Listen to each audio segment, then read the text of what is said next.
용감한 토크쇼 직설 시작합니다. 먼저 주식시장 상황부터 살펴보겠습니다. 장현지 아나운서 전해주십시오. 이 시각 시황입니다. 국내 증시는 뉴욕 증시와 방향을 달리하고 있습니다. 시장에서 기다리던 엔비디아 GTC, 젠스당 CEO의 기조 연설이 기대에 못 미쳤다는 평가에 엔비디아는 하락했지만 우리 시장에선 삼성전자가 코스피 지수 상승을 주도하고 있습니다. 현재 코스피 1% 넘게 상승 중입니다. 2639포인트 가리키고 있습니다. 반면 코스닥 오늘은 좀 쉬어가는 분위기입니다. 0.3% 하락하며 743포인트에서 움직임 보여주고 있습니다. 수급 상황 보시죠. 유가증권 시장, 오늘도 외국인과 기관의 쌍끌이 매수세가 연출됩니다. 외국인 886억 원, 1,100억 원 넘는 매수 우위 기록 중이고 기관 역시도 1,730억 원 순매수하고 있습니다. 이런 가운데 개인만 홀로 3천억 원 가까운 팔자 포지션 취하고 있습니다. 코스닥 시장에서는 외국인과 기관 모두 팔자세입니다. 외국인이 1,000억 원 가까운 매도 우위 기록하고 있고 기관 역시도 46억 원 순매도 기록하고 있습니다. 이런 가운데 개인만 홀로 1,073억 원 사자세 기록하고 있습니다. 유가증권 시장 시가총액 상위 종목 거래가 확인하시죠. 오늘 삼성전자와 SK하이닉스, 반도체 투톱 모두 올라갑니다. 삼성전자 GTC에 대한 실망감에도 반도체 메모리 업황 회복 기대감이 더 크게 작용하는 분위기입니다. 2.26% 급등하면서 현재 58,900원에 거래되고 있습니다. SK하이닉스도 반등합니다. 2.46% 오름세로 현재 거래가 20만 8천 원입니다. LG에너지솔루션이 1.85% 강세로 33만 500원, 삼성바이오로직스 0.46% 조정을 받는 가운데 현대차는 1.15% 강세입니다. 거래가 20만 3천 원입니다. 6위부터 10위입니다. 셀트리온이 0.27% 오름세로 18만 7,900원에 거래되고 있습니다. 삼성전자 우선주가 1.7% 강세, 기아도 오늘 반등합니다. 0.52% 오름세로 현재 거래가 96,850원입니다.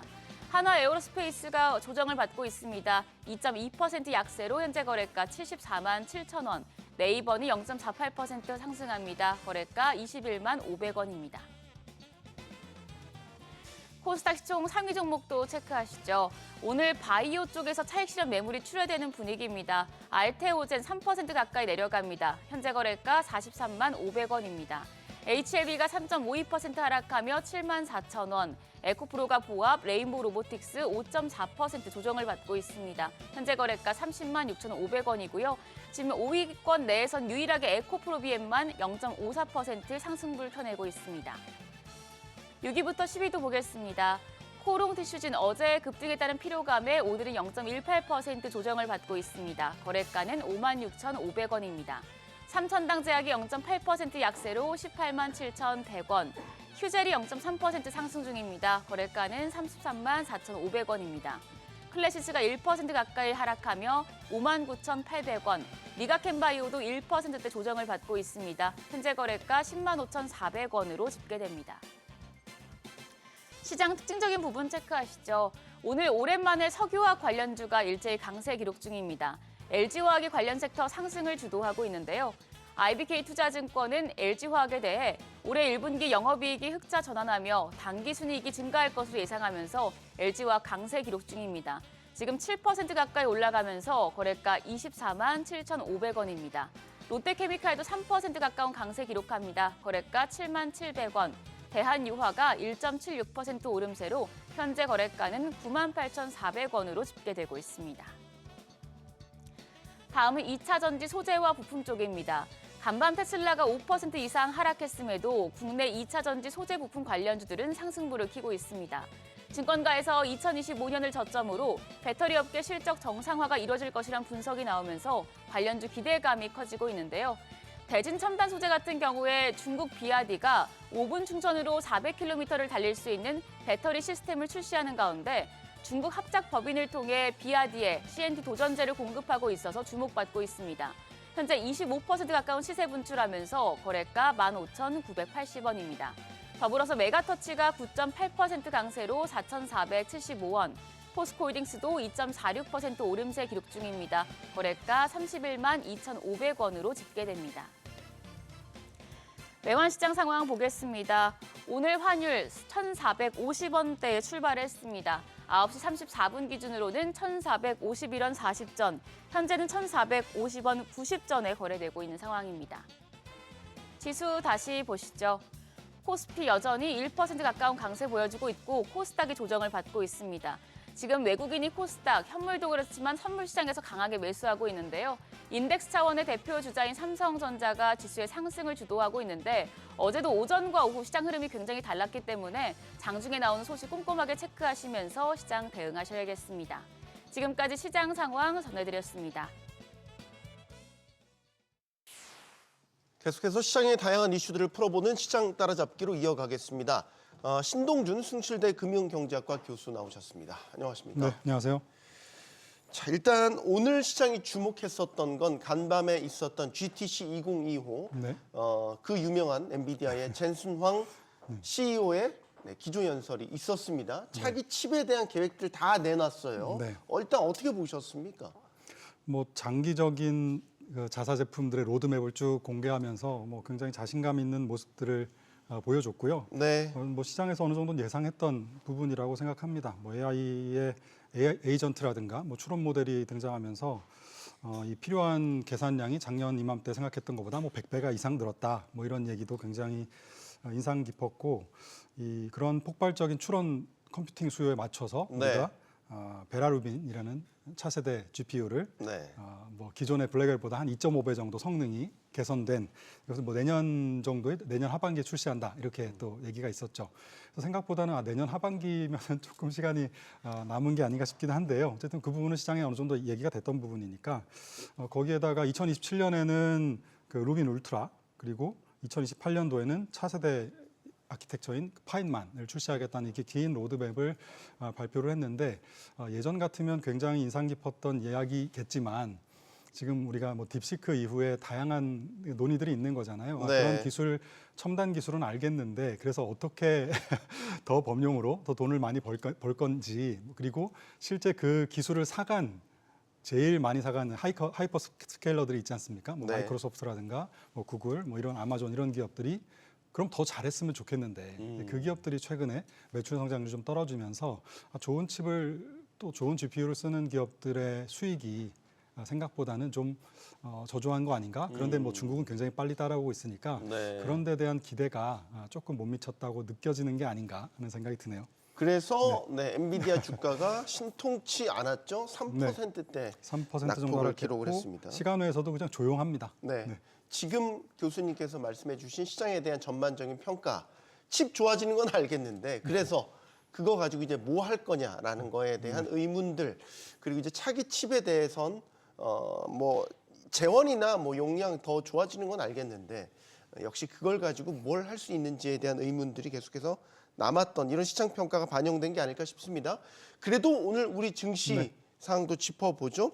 어느 정도 직간접적으로 영향을 받았긴 했을 것 같은데 네. 오늘 일단 혼조세에서 출발은 하고 있습니다. 네, 뭐 주가는 혼조세지만 삼성전자와 SK하이닉스가 여전히 꽤 많이, 굉장히 강한 반응이 있네요. 흐름이고요. 아마 HBM이라든가 이런 고품질의 반도체에 신경을 많이 쓰다 보니까 네. 그동안 좀 PC나 모바일에 들어가던 이 레거시 반도체들이 생산을 아무래도 조금 감산을 해왔었지 않습니까? 네. 그 부분이 뭐 재고가 소진되면서 오히려 가격이 반등하는 그런 흐름에 최근에 우리나라의 반도체 업종이 영향을 좀 많이 받았던 것 같아요. 그래서 레거시 반도체들 괜찮으니까 뭐 SK 하이닉스보다는 어쨌든 삼성전자 쪽이 조금 더 최근의 흐름은 괜찮지 않았나 싶습니다. 사실 어제 미국 시장의 또 하나의 특징은 주가는 좀 하락을 했는데 네. 어제 화제가 됐던 내용 중에 하나가 뭐냐면 미국의 예외주의가 거의 이제 정점을 치고 조금씩 기울고 있는 거 아닌가 이제 이런 논의들이 좀 있었어요. 그래서 그 논의가 있었던 배경은 월가의 펀드 매니저들의 서베이를 합니다 매달. 네. 뭐 이제 투자은행이 하는데 그 서베이의 내용을 보니까 지난 3월달 보통 3월 지난주까지 조사한 거거든요. 네. 조사한 내용 중 역대급으로 애널리스트의 그 포지션이 많이 바뀌었습니다. 아주 굉장히 심하게 바뀌었는데 심한 이유 중에 하나가 미국 주식에서 비중을 굉장히 많이 줄였다는 거예요. 그래서 미국 주식 줄이고 그다음에 주식을 자체적으로 또 줄이고 글로벌 전체 주식을 놓고 보면요. 테크 비중 줄이고 또 에너지 비중 줄이고 이렇게 순서대로 줄였고요. 그럼 어딜 늘렸나 보니까 뭐 유로존, 영국, 그다음에 신흥시장, 그리고 현금 이런 쪽으로 굉장히 빠른 속도로 이 빠져나가고 또 들어오고 이런 양상이라서 미국의 기술에 대한 헤게모니를 바탕으로 한 여러 가지 패권들에 대한 의구심 이게 여전히 좀 조금씩 좀 확산되는 흐름이고요. 두 번째는 FOMC가 나서서 좀 뭔가 해줄 수 있겠는가, 혹은 뭐 트럼프가 나서서 해줄 수 있겠는가, 그거에 대해서도 아직은 조금 이 정도 뭐 고점 대비해서 S&P 500 기준으로 보면 10% 정도 하락한 거니까요. 네. 이 정도 가지고 과연 나설 수 있는 수준인가, 이제 이런 부분에 대한 걱정도 같이 좀 반영이 돼서 어제 좀 힘이 없었던 그런 흐름이었습니다. 네. 전반적으로 기술주에 대한 투심은 조금씩 이제 다 기대치도 그렇고 실질적으로도 이제 트레이더들이 이제 비중도 줄여가고 이런 양상이란 말이죠. 네. 오늘 우리 반도체 섹터 보면 근데 흐름이 괜찮아요. 네. 삼성 하이닉스도 그렇지만 반도체 소부장 네. 이 섹터들도 많이 오르네요. 아무래도 이거는 GTC 영향이 좀 있는 것 같습니다. 뭐 GTC 영향도 있고요. 아까 말씀드린 최근 소부장 같은 경우는 중국 수요랑 또 연결이 되어 있는 부분도 있어서 최근 어쨌든 이게 레거시 반도체의 업황이 개선된다라는 기대가 D램 가격이 저점 대비해서 한 달 전에 비해서 한 7, 8% 정도 올랐거든요. 그래서 이런 영향들이 좀 반영되고 있는 것 같아요. 당초에는 3분기 정도 돼야 메모리 가격이 바닥 짚고 올라가지 않겠는가라는 기대들이 있었는데 이게 한 서너 달 정도 빠르게 2분기부터 바닥 짚고 올라가서 네. 전망 기관들의 이 수치를 보면은 4분기까지 굉장히 가파르게 올라갑니다. 그래서 이 영향들이 이제 우리나라 특히 그동안 HBM을 잘 못 쫓아가고 있었던 삼성전자 중심으로 좀 영향을 좀 줬던 것 같고요. 여기에 스토리가 좀 얹어졌던 것이 네. 이제 중국의 이구환신 같은 가전제품 새로 사면 뭐 보조금 주고 이런 네. 정책들이 나오면서 역시 또 이 수요가 늘어나는 거 아닌가라는 기대가 있죠. 딥시크도 뭐 당연히 영향을 줬습니다. 딥시크 이후에 이런 첨단 반도체 말고 조금 더 뭐 저사양은 아니지만 네. 어쨌든 덜 고품질인 HBM까지는 아니더라도 충분히 우리가 만들어낼 수 있는 거 아닌가, 뭐 이런 자신감들을 뭐 중국 기업들로부터 또 우리나라 기업들도 좀 얻고 있는 부분들도 최근 반도체 업황이 좀 개선되는 흐름을 보이고 있는 배경인 것 같습니다. 네. 뭐 HBM3E에 대해서 뭐 삼성전자가 뭐 품질 테스트를 통과할 것이다라는 뉴스들은 계속 주기적으로 나오는 거라서 네. 그래서 거기에 대한 신뢰도는 좀 더 봐야 되겠습니다만 그런 여러 가지가 좀 엮여서 긍정적인 영향을 주고 있어요. 근데 문제는 이제 삼성전자 같은 경우에 현재 매출이 연 한 300조 정도 됩니다. 300조 원 정도 되는데 그 중에서 한 30% 정도가 이 D램, 낸드 이쪽이거든요.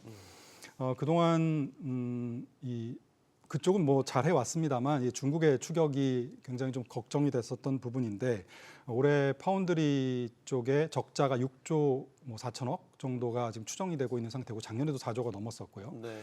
그리고 HBM에서는 별로 성과를 못 내고 있어서 지금 올해 삼성전자 입장에서 보면 이 D램의 수요가 올라가는 것 그리고 이쪽에서 지금 올해 실적 예상도 뭐 20조가 넘는 수준의 예상을 하고 있어서 이 부분이 굉장히 삼성전자에는 좀 도움이 되는 흐름으로 좀 생각이 되네요. 네. 네. 오는 31일이면 이제 우리 주식시장에 또 큰 변화가 있는 게 공매도가 재개되지 않습니까? 네. 공매도가 이제 뭐 긍정적인 효과를 본다면 과열된 주식을 좀 식히는 이런 네. 순작용도 하긴 하는데 네. 공매도가 재개되면 뭐가 그러면 공매도의 타겟이 될 것인가 여기에 네. 대한 관심도 점점 커지고 있어요. 네. 1순위를 꼽는 게 요즘 조선. 네. 많이 올랐으니까 예, 주가가 너무 고평가됐다라는 이제 뭐 이런 인식 속에 네. 조선주에 대한 향방도선이 궁금해지고 네. 어떻게 보십니까? 뭐 결론부터 말씀드리면 단기적으로 변동성은 있을 수 있겠지만 실적에 대한 전망치가 굉장히 강하거든요. 그래서 그런 기업들은 출렁이다가 결국 회복해서 갔던 사례들이 있었어요. 네. 그래서 우리나라가 그동안 공매도를 금지했다가 재개했던 케이스가 3번 있었습니다. 2009년 금융위기 때, 2011년에 미국 신용등급 강등 때, 그리고 코로나 때 이렇게 3번이거든요. 3번 중에서 주가가 유일하게 재개됐던 당일 혹은 뭐 며칠 사이에 하락했던 시기는 2011년 정도 한 번이었습니다. 네. 그때는 공매도 금지 기간이 3개월로 되게 짧았어요. 네. 나머지는 대부분 다 1년 가까이 혹은 1년 넘게였기 때문에 지금 공매도가 2023년 11월에 금지가 됐으니까 한 1년 반 지났거든요. 그래서 기간으로 놓고 보면 그다음 최근에 주가가 좀 반등하는 흐름을 놓고 보면 코스피 전체적으로는 뭐 큰 영향은 저는 좀 없지 않을까 하는 생각이 듭니다. 네. 근데 문제는 말씀하신 대로 공매도가 재개되면 어떤 종목으로 이 매도가 몰릴 것이냐라는 게 제일 궁금하죠. 2023년 그 예전에 아까 세 번의 케이스를 보면 세 번의 케이스를 보더라도 예전에 공매도 많이 했던 종목을 다시 공매도 하더라.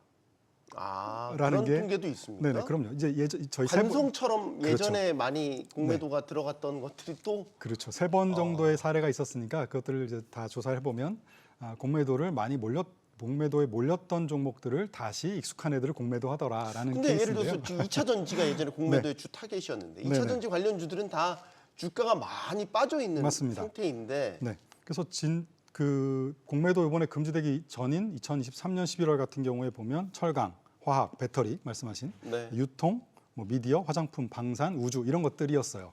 그래서 이쪽으로 다시 공매도가 몰릴 수 있다라는 뭐 개연성이 하나 있는 거고요. 두 번째는 더 중요한 거는 공매도가 그러면 이들의 주가를 뭐 몰리는 것도 몰리는 거, 다시 몰리는 것도 몰리는 거지만 바꿀 것이냐 흐름을 네. 기존에 잘 올라가고 있던 종목이 저희는 지금 관심인 거잖아요.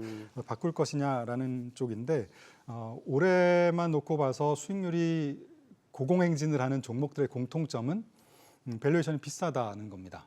네. 그래서 이 밸류에이션 비싼 종목들 중에서 이 매출 성장이 조금 약한 기업들, 최근에 좀 약해진 기업들을 보면 이들은 공매도의 타깃이 될 가능성이 좀 있죠. 얘네들의 업종을 보면 IT 하드웨어, 화장품, 뭐 지주사들, 유통 뭐 이런 쪽이거든요. 네. 반면에 지금 우리가 관심을 많이 갖고 있는 방산 우주, 뭐 기계, 조선, 바이오 엔터, 소프트웨어 이런 쪽들은 계속해서 지금 매출 성장률도 굉장히 상위권에 있기 때문에 단기적으로야 충분히 대차 잔고가 쌓이고 있기도 해서 이들이 매도가 몰릴 수 있고 출렁일 수는 있지만 오히려 숏 커버처럼 너무 많이 비워놔서 채워넣어야 되는 그럴 때 보면 주가 급하게 올라가잖아요. 네. 그런 의미에서는 좀 저가 매수를 해도 어느 정도는 좀 출렁인 다음에 저가 매수를 해도 괜찮은 그런 흐름이라고 보여집니다. 보통 이런 실적도 괜찮고 이익 전망이 강한 유지된 종목들은 대차 잔고가 쌓이던 뭐 그전에 많이 공매가 몰렸던 네. 다시 그 추세 혹은 주도주의 자리를 회복하는 트렌드가 이전에도 있었기 때문에 저는 그 흐름은 조금 뭐랄까요 단기적인 소나기만 좀 피한 다음에 다시 들어가셔도 괜찮지 않을까 생각합니다. 또 이제 공매도가 재개되면 이전과 또 달라진 건 이제 전산화가 이루어졌고 네. 이른바 기울어진 운동장이라고 얘기했던 부분들 문제로 지적됐던 무차입 공매도라든지 아니면은 뭐 거래 기간 같은 것들을 뭐 이제 동일시하게 맞춰놨다라든지 지금 화면에 딱 준비해 주셨군요. 네.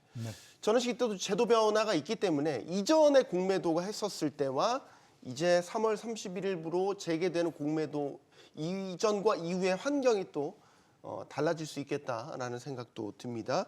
공매도 재개에 대한 부분은 저희가 다시 한번 또 집중적으로 다뤄드리는 시간이 있을 것 같습니다. 미국장 이야기로 다시 한번 가볼까요? 네. 지금 S&P도 그렇고 나스닥도 그렇고 고점 대비 10% 이렇게 네. 빠졌기 때문에 기술적인 조정 구간에 들어갔다 이런 이야기도 나오잖아요. 네네. 아까 말씀 주셨던 주식 트레이더들의 어떤 주식 비중을 줄인다라든지 특히 기술주에 대한 기대감을 낮추는 이런 양상들 보면 앞으로 미장에 대한 투자 전략도 완전히 좀 바뀌어야 될 것 같다라는 생각도 들고. 그렇죠.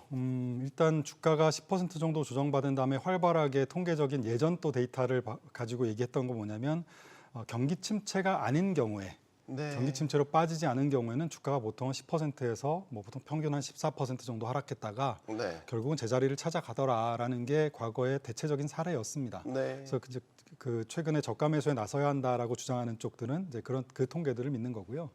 그렇지 않고 조금 더 어렵지 않겠냐라고 얘기하는 쪽은 아무래도 경기 침체에 대한 리스크가 트럼프에 의해서 경제 지표 때문에 지금 침체가 가는 게 아니라 무역 정책이라든가 트럼프에 의해서 갈 리스크가 그래도 조금씩은 올라가고 있으니 조금은 더 한번 보자라는 이야기를 하고 있는 거죠.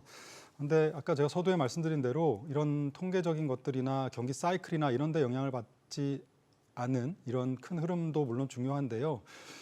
이제 확신이 좀 줄어들고 있는 것 같아요. 신뢰가. 예전에는 네. 압도적인 미국의 패권, 경쟁력, 뭐 AI에 대한 어떤 힘, 뭐 이런 것들이 아무리 비싸도 결국 기다리면 결국 간다. 간다. 뭐 이런 믿음이 이제 희망들이 있었죠. 있었는데 최근에는 거대 언어 모형, 그러니까 LLM을 활용하는 것들조차도 이제는 하드웨어는 어느 정도 갖춰졌으니까, 그러니까 엔비디아에 대해서도 우리가 더 요구하는 것이 그런 엔비디아의 칩을 산 기업들이 조금 더 활용해서 더 많은 수익을 내고 돈을 버는 이런 모습들을 좀 보고 싶은데 그것조차도 최근 보면 중국이 좀 더 잘하는 거 아닌가라는 의심도 들고 네. 휴머노이드 로봇 얘기도 하는데 그것도 또 중국이 만만치 않게 하고 있구나라는 얘기들을 하면서 아까 미국 비중이 지나치게 그동안에는 이 경쟁자가 없다고 생각해서 높아놨던 것들을 조금은 낮춰서 이제 다른 쪽에 자산을 좀 배분하는 그런 흐름들로 좀 넘어가고 있는 것 같아요. 그래서 미국 시장 하나만 놓고 보면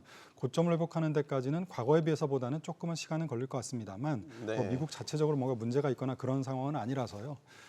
이게 뭐 당장 뭐 다 팔고 떠나야 되고 이런 흐름은 뭐 아니지 않을까 생각합니다. 뭐 걱정되는 거, 네, 말씀하십시오. 걱정되는 것은 최근에 실물 지표까지도 조금씩 영향을 받고 있다는 게 이제 이번 주 들어서 소매 판매 데이터들이나 이런 것들 보면서 좀 나오고 있다는 것이죠. 그동안엔 주로 심리 지표들의 영향을 받았었는데 네. 실제 실물 데이터들은 견조해라는 게 그동안 위안이었잖아요.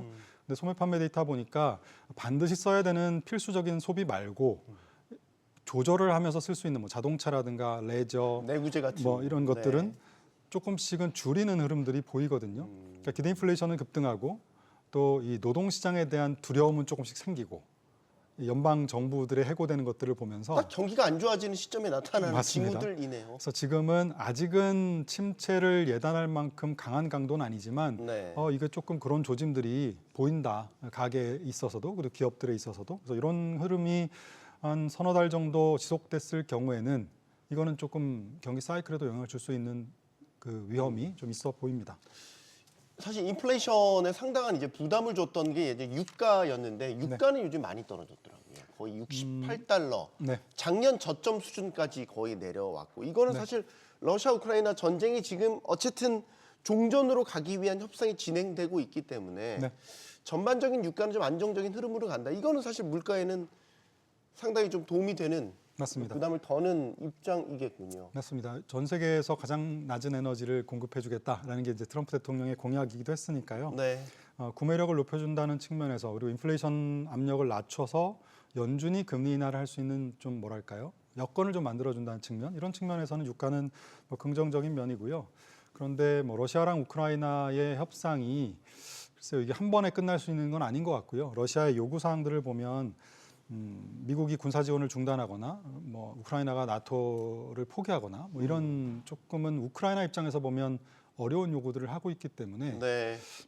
좀 여러 가지 좀 삐걱거릴 수 있는 여지는 있어 보이는데요. 근데 문제는 유가가 뭐 70불, 80불 정도 가던 것이 지금 조금 내려와 있는 상태니까 유가에 대해서는 뭐 낮아지니까 긍정적이다라는 흐름보다는 네. 지금은 유가 낮아진 것보다는 아까 그런 경기 침체라든가 예외주의에 대한 정점 이런 게 걱정이니까 오히려 유가는 그냥 큰 흐름에서의 경기에 해가 되지 않고 시장에 해가 되지 않는 수준에서 잔잔하게 있다. 뭐 이 정도의 흐름으로 보는 게 맞지 않을까 생각하네요. 마지막 질문 드리고 싶은데 중국 증시는 어떻게 보십니까? 요즘에 미국 비중 줄이고 중국 비중 늘린다. 네. 큰 손들, 소위 부자들이 중국에 다시 주목을 하면 특히 항생테크 같은 거. 네.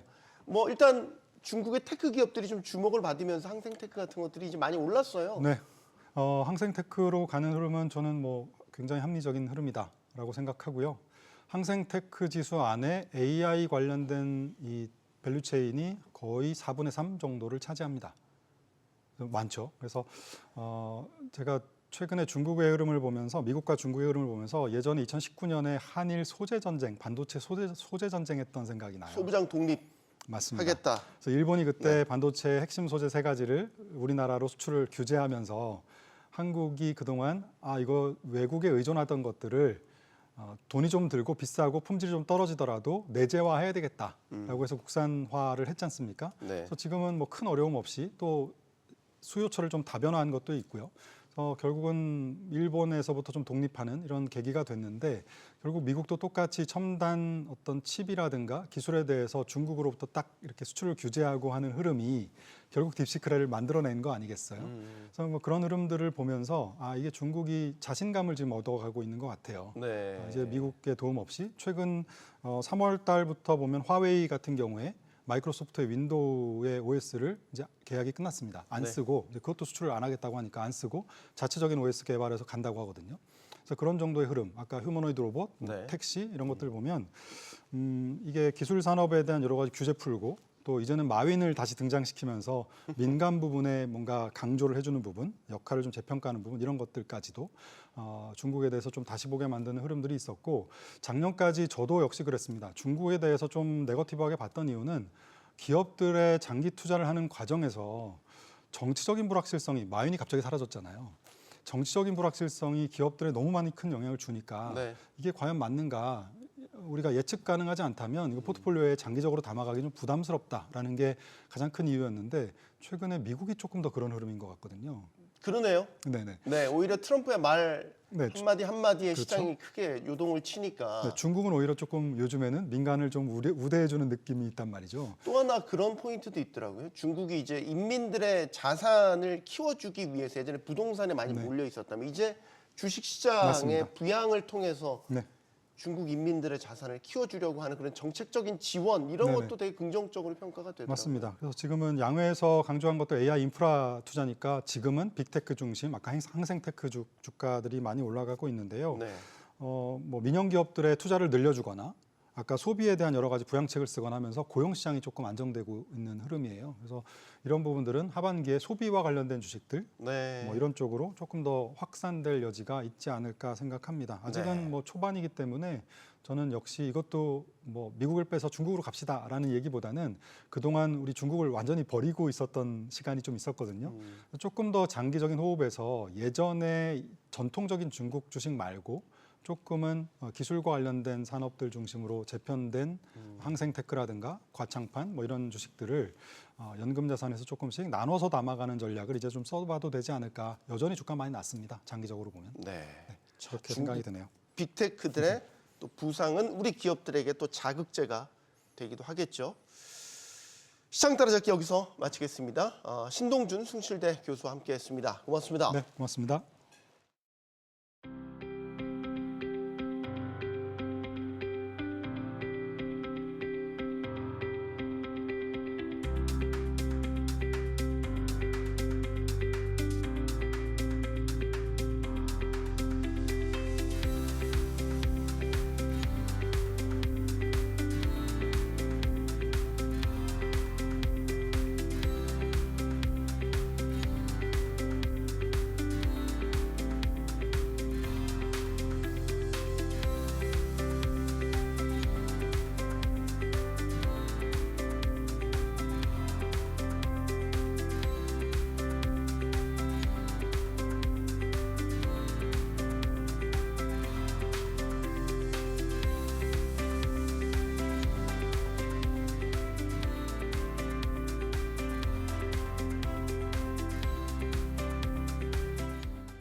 국회 정무위원회 긴급 현안 질의에서 홈플러스를 향한 질타가 쏟아졌습니다.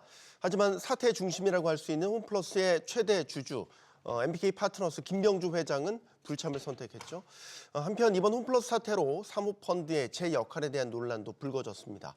구원투수인가 아니면 기업 사냥꾼인가 이 논란에 사모펀드 시장이 위축될 것이라는 전망도 나오고 있는데요. 업계 2위인 홈플러스가 이 고비를 넘고 또 제자리를 찾을 수 있을지 지금부터 이야기 나눠보겠습니다. 오늘 함께해 주실 분들 소개해드리죠. 리더스 인덱스 박주근 대표 나오셨고요. 상명대 경영학부 서지용 교수, 건국대 경영학과 김준익 교수 나오셨습니다. 안녕하십니까? 네, 안녕하세요. 용감한 토크쇼 직설은 SBS 비즈 뉴스 앱과 유튜브에서 실시간으로 시청이 가능합니다. SBS 비즈 앱을 다운로드 받아서 시청하시면 더 많은 정보와 뉴스를 보실 수 있습니다. 국회 정무위에서 홈플러스와 관련한 긴급 현안 질의가 열렸습니다. 자, 이 자리에선 참으로 오랜만에 여야가 한 목소리를 냈는데요. 자, 현장부터 보고 본격적인 토론 시작하겠습니다. 기업 사냥하고 도륙하고 탈법과 불법에 가까운 경영 간행 등 악행들이 이미 지금 쏟아지고 있어요. 출석할 때까지 계속 청문회를 개최하도록 하겠습니다. 그리고 그게 부족하면은 국정조사도 해야 된다고 생각합니다. 국회 경시를 넘어서 본인들 스스로가 토종 사모펀드라고 강조해놓고 사태에 대해서 책임지겠다는 자세도 보이지 않습니다. 회피로 일관하고 있습니다. 위원회 고발 당연히 이루어져야 될 것이라고 보고요. 피해자 구제를 위해 MBK 파트너스가 각고의 노력을 기울여야 한다고 보는데 그렇게 하시겠습니까? 회생조차 통해서 꼭 그렇게 하도록 하겠습니다. 죄송합니다.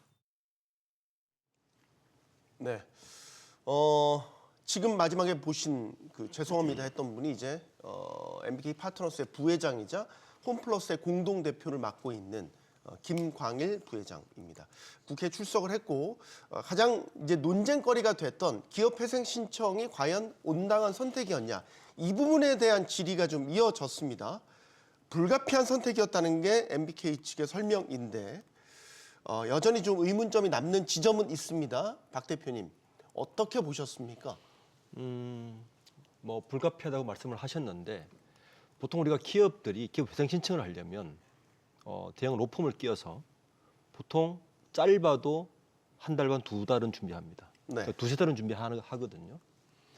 홈플러스도 마찬가지로 3월 4일 날 신청을 했다면 역순으로 계산해 보면 최소한 1월 달에는 준비를 했다는 이야기입니다. 네.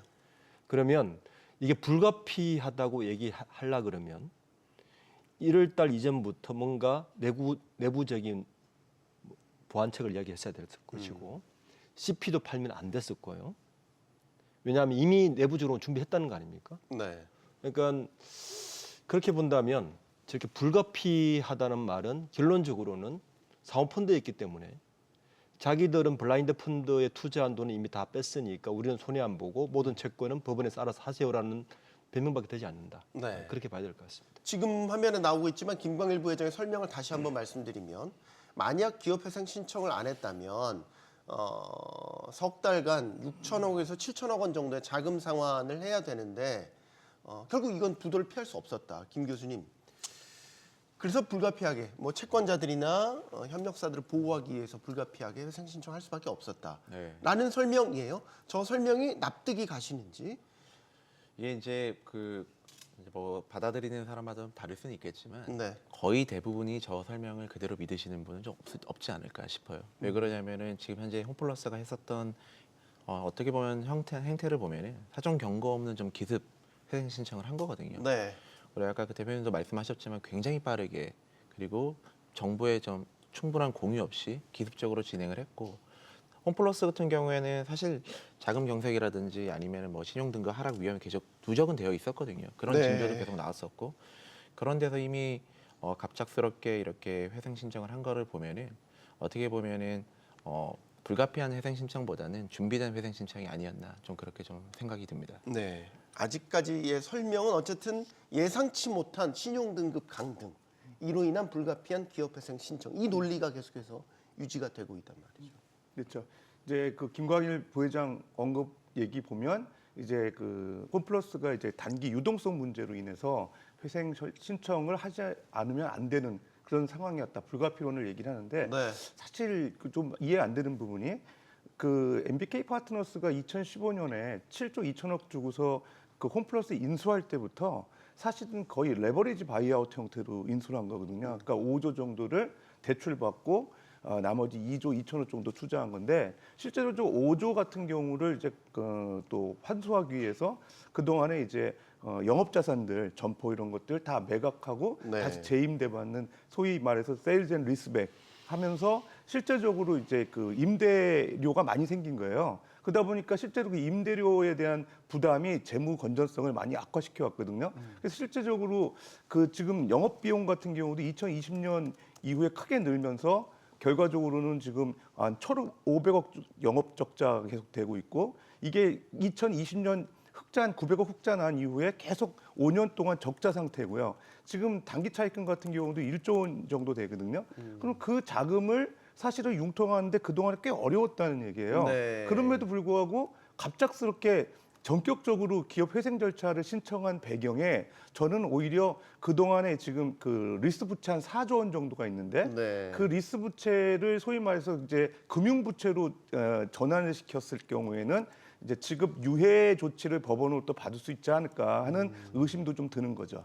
되게 기술적인 부분이라서 복잡하긴 하지만 제가 이야기로는 결론만 말씀드리면 MBK 파트너스는 결국 손해보지 않는 쪽으로 다 만들어가는 과정 중에 지금 이런 현상들이 나타났다. 이제 이렇게 받아들여집니다. 자, 홈플러스 위기설이 나오면서 직원들은 또 하루하루 불안한 마음을 갖고 일을 할 수밖에 없을 것 같습니다. 국회에서 있었던 긴급 현안 질의를 또 어떤 마음으로 지켜봤을지 전화 연결을 통해서 직접 들어보도록 하겠습니다. 마트산업노조 홈플러스 지부의 안수용 지부장 전화로 연결되어 있습니다. 안녕하십니까? 네, 안녕하세요. 네. 3월 초에 이제 갑작스럽게 홈플러스의 기업회생 절차 신청했다는 소식이 전해졌습니다. 일단은 그 직원들은 미리 감지하고 있었는지 또 당시 내부 분위기는 어땠는지부터 여쭙겠습니다. 예, 그 당시에 뭐 어떠한 조짐이나 소문을 들은 적이 없습니다. 현장에서 일하는 저희들은 연간 최고 빅 이벤트인 홈플런 행사 진행하느라고 정신이 없었고요. 네. 그날 기억하시다시피 이제 특히 황금 연휴로 어느 해보다도 고객들이 홈플러스를 찾아오고 매출 또한 상승하고 있는 상황이어서 전혀 예상조차 못했습니다. 그리고 그 당시에 직원들은 이걸 언론을 통해서 듣게 되었는데요. 정말 우리 회사가 망하는 거 아니냐 하면서 네. 많은 분들이 불안해하셨습니다. 네. 어제 이제 그 국회 정무위에서 국회 정무위에서 홈플러스 사태에 대한 긴급 현안 질의가 열렸습니다. 이 자리에는 결국 그 김명주 MK 파트너스 회장은 불참을 했어요. 여기에 대해서 어떻게 생각하십니까? 예, 저는 너무 무책임한 태도라고 생각합니다. 홈플러스에는 10만 명의 노동자와 소상공인들이 일하는 생활 터전입니다. 그런데 말 한마디도 없이 기습적으로 회생 절차를 신청해서 홈플러스를 나락으로 빠뜨려 놓고 정무위 정인 출석 또한 해외 출장 핑계로 불참했다고 하는데 진짜 책임지려고 하면 국회에 나와서 국민들 앞에서 약속해야 된다고 저는 생각하고 있습니다. 네. 김명주 회장이 사제 출연도 약속했지 않습니까? 근데 또 여기에 대해서 노조는 혹평을 했단 말이죠. 네. 왜 이렇게 보시는 겁니까? 예, 저희는 그 MBK가 기업회생 신청 2주 만에 여론 악화와 정치적 압박이 커지니까 마지못해서 사제 출연을 발표한 것이라고 생각합니다. 네. 게다가 소상공인 결제 지원에만 초점이 맞춰져 있다 보니까 일자리 보장이나 아니면 홈플러스의 장기적인 정상화 얘기는 전혀 없습니다. 최근 언론 보도에 따르면 내부 문서에 여전히 매각이라든지 아니면 폐점이 계획되어 있고 특히나 익스프레스 영업권 매각도 포함이 되어 있습니다. 네. 진정으로 이제 책임을 다하려면 이런 구조조정 계획부터 철회하고 홈플러스를 살릴 뚜렷한 방안을 내놔야지 한다고 봅니다. 지금 상황 좀 여쭤볼게요. 그러니까 네. 그 기사회생 신청 그 소식이 전해지면서 대금 정산이 좀 지연되고 있다 이런 이야기들이 들렸고 납품을 금지하는 것도 협력사들 이야기도 들려왔습니다. 실제로 지금은 어떻습니까? 이렇게 물건 납품이 멈춘 이런 업체들이 있는지. 네. 예, 지금 이제 입점업주님들 말씀으로는 지난 11일부터 순차적으로 이제 대금은 받기 시작했다고 합니다. 그리고 납품업체들 또한 지난주 이제 법원의 결정에 따라서 납품 대금을 받고 다시 홈플러스로 납품은 하고 있는데요. 네. 문제는 이제 MBK가 사전에 어떠한 소통도 없이 회생 신청을 하고 그로 인해서 대금 문제가 발생을 하다 보니까 지금 현재 신뢰관계가 너무나 무너져 있는 상황입니다. 특히 입점업주님들은 이번 달 대금은 이제 정상적으로 들어왔지만 다음 달에 또 정상적으로 들어올지 걱정이 많으시고요. 또 일부 납품업체들은 아예 중단한 곳들도 많이 있다고 합니다. 진짜 걱정은 뭐냐면요. 회생 기간이 이제 이렇게 쭉 진행되면서 앞으로는 현금으로 납품을 받아야 되는데 차후에 이제 매출이 떨어지고 현금 흐름이 막히면은 납품을 중단해야 되는 업체들이 늘어나고 그러면은 고객들이 물건을 찾으러 이제 매장에 왔는데 물건이 없고 이렇게 되면 계속 악순환이 진행돼서 혹시라도 홈플러스가 파산으로까지 이어지지 않을까 많은 우려가 됩니다. 네. 홈플러스가 국내 2위 대형마트이지 않습니까? 일하시고 계시는 직원분들만 뭐 2만 명 가깝고요. 간접적인 고용 인력들까지 다 합치면 3만 명이 넘는 것으로 알려져 있습니다. 지금 직원분들께서 가장 걱정하는 점이 무엇일까요? 제일 큰 걱정은 고용 불안이죠. 인위적인 뭐 구조 조정은 없다고 하더라도 저희들은 유통기업의 특성상 전국에 매장이 분포돼 있고 혹시라도 내 점포가 없어졌을 때 인근에 매장이 없다면 폐점 이꼴 구조조정으로 될 수 있는 상황입니다. 네. 그리고 이제 최저임금을 받는 우리들은 시나 도를 넘어서 생활권을 이동하면서까지 다닐 수가 없기 때문에 그런데요. 저희보다 더한 거는 입점업주님들입니다. 입점해 있는 매장이 없어지면 뭐 인테리어비라든지 권리금이라든지 이런 것을 전혀 보상받지 못하고 쫓겨날 수밖에 없는 상황입니다. 그렇기에 10만 명의 노동자와 소상공인들을 위해서 최대한 폐점과 매각이 없는 지속 가능한 홈플러스로 회생되기를 간절히 원하고 있습니다. 네, 지부장님 오늘 말씀 고맙습니다. 네, 감사합니다. 네, 지금까지 마트산업노조 홈플러스 지부 안수용 지부장과 이야기 나눠봤습니다. 지금 현재 홈플러스 상황에 대해서 좀 들어보는 기회가 됐습니다. 지금 이제 논란이 되는 지점들을 짚어보면 홈플러스가 당초 내놨던 설명과 조금 다른 건 신용등급 강등 사실을 좀 더 미리 알았다라는 거예요. 사흘 전에 알았다는 거고 더 논란은 그 인지한 시점에도 기업법이 발행이 됐다라는 겁니다. 어떻게 보십니까? 김광일 MBK 파트너스 부회장은 신용등급 사실을 회생 절차 사흘 전에 그러니까 2월 28일 알았다고 말씀을 하시는데 저는 그 말의 진정성에 대해서 의심이 좀 갑니다. 아까 제가 초대 말씀하셨듯이 사흘 만에 회생 신청 불가능합니다. 현실적으로 기업이 여러 가지 준비를 해야 됩니다. 회생을 하려면 회생 신청을 하려면 아까 말씀드렸듯이 한 달 반 최소 2달 정도를 준비해야 법원에서 받아들여줍니다. 법원에서 아무렇게나 받아주지 않거든요. 대형 로펌도 끼고 여러 가지를 해서 받아주는데 지금 이 28일 날 알았다는 것은 지금 고소당할 위기에 있으니까 형사처벌을 피하기 위한 이야기입니다. 그러니까 그 강등을 회생을 28일부터 알고서도 CP를 팔았다면 지금 여러 증권사에서 판증권사에서 책임을 회피하기 위해서 고소하겠다는 거 아닙니까? CP 그렇죠. 채권 자체를. 그러니까 그 형사처벌을 피하기 위해서 하는 말이고 실제로 보면 지금 홈플러스가 그 거래업체들하고 그걸 확인해 보면 지난 가을부터 거래 대금의 그 일자를 연기시켰다는 거예요.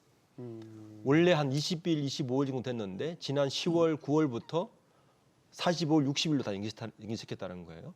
그리고 회생 절차할 때 현금성 자산이 3천억 남았는데 그 돈은 그 연기시킨 돈, 그러니까 거래업체들에게 줘야 될 돈 정도만 남아 있었다는 겁니다.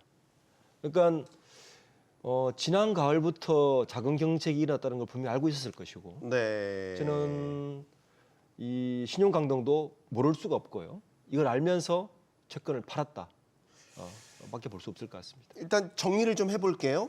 신용등급 하락이 공시된 시점은 2월 28일입니다. 근데 이에 앞서 사흘 앞서서 25일에 심평사로부터 1차 통보를 받았다라는 거죠. 근데 지금 논란이 되고 있는 거는 그 25일에도 소위 말해서 유동화증권이 발행됐다라는 겁니다. 근데 또 여기에 대한 설명은 그 전날인 24일에 쉽게 말해서 승인 약정이 다 완료가 된 부분이었다. 아주 묘하죠? 24, 25, 28일 요 사이에 다 걸쳐서 지금 말씀하신 대로 법적으로는 문제가 없게끔 지금 설명은 다 돼 있는데 이제 의심이 된다라는 거죠. 여러 정황상 업계에 흘러왔던 통념상 이런 두 분께도 의견을 좀 듣겠습니다. 보통 우리가 신용등급 강등을 미리 어느 정도는 제가 아는 선에서도 인지를 할 수 있는데 그 시점이 참 묘해요. 지금 홈플러스 경우엔 말이죠. 예, 기업평가 대표가 나오셔서 국회에 나오셔서 사전적으로 이제 그 홈플러스에서 그 강등에 대한 내용을 예상했을 거라고 언급을 했고요. 실제적으로 보면 이제 신용증권이 주관사로서 보통 이제 언론에 ABSTB가 나오는데, 그러니까 자산 유동화 쇼텀 본드입니다. 단기사채. 전제 단기사채, 전단체라고 하는데, 이게 이제 유동화 증권이기 때문에 기본적으로 CP나 단기사채는 신용등급에 민감해서 일단 투자자들이 신용등급 강등되고 최근에 재무실적이 안 좋으면 시장의 수요가 급감해요.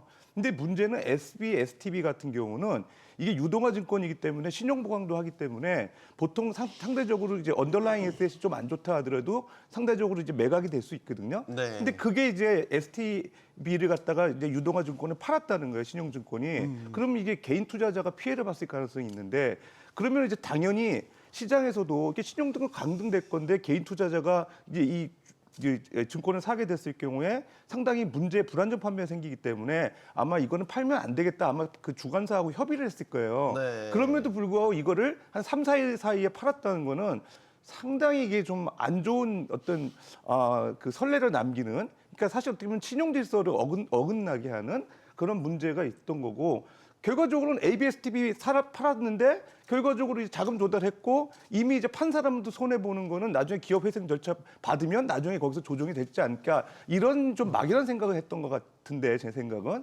그렇다고 그러면은 사실은 기업에 대한 신뢰도가 투자로부터 상당히 이제 낮아질 것이고 다른 기업들이 이런 유동화 증권 발행할 때도 상당히 신뢰성이 떨어지지 않을까 생각됩니다. 만약에 그게 맞다면 등급이 강등돼서 문제가 될 걸 알면서도 발행을 해서 일단 자금 조달을 했고 나중에 기업 회생 신청해서 채무 조정 이런 과정을 거칠 거다라는 걸 다 알았다면 나쁜 행동. 그렇죠. 나쁜 의도를 도덕적 가진 해이가 있는 거죠. 행동이죠. 사실은. 예. 시점도 되게 묘한 게 25일 오후 5시에 이거를 통보를 받았다는 거예요. 1차 통보를. 거의 뭐 이렇게 작전이 이루어지듯이 그 전에 발행이 됐고 예. 오후 5시에 그걸 인지했고. 예, 저는 이렇게 생각이 들어요. 이게 대표적인 정보 비대칭 속에서 일어난 어쨌든 투자자 보호가 전혀 이루어지지 않은 좀 사례가 되지 않나 좀 생각이 좀 듭니다. 왜냐하면은 이게 지금 그래서 금융위원장도 이거 사기죄 검토 언급을 했거든요. 네. 그리고 또 이제 신용증권이나 신용평가사조차 금감원에서도 이거 한번 검토 진행하겠다라고 얘기를 했기 때문에 물론 이제 결과가 나와봐야 전체적으로 알겠지만 우리가 이제 정황이라는 걸 계속 얘기를 하고 있고 그게 합리적으로 좀 판단이 되고 있으니까 이런 얘기가 계속 지금 나오고 있는 거거든요. 결국은 이 부분에 대해서는 좀 금융위원장도 그렇고 이제 금감원도 그렇고 좀 깊게 좀 엄밀하게 좀 검토를 좀 해야 되는 게 필요하지 않을까 좀 생각이 듭니다. 네. 자, 이거는 정말로 제대로 따져서 책임을 물어야 될 것 예. 같은데.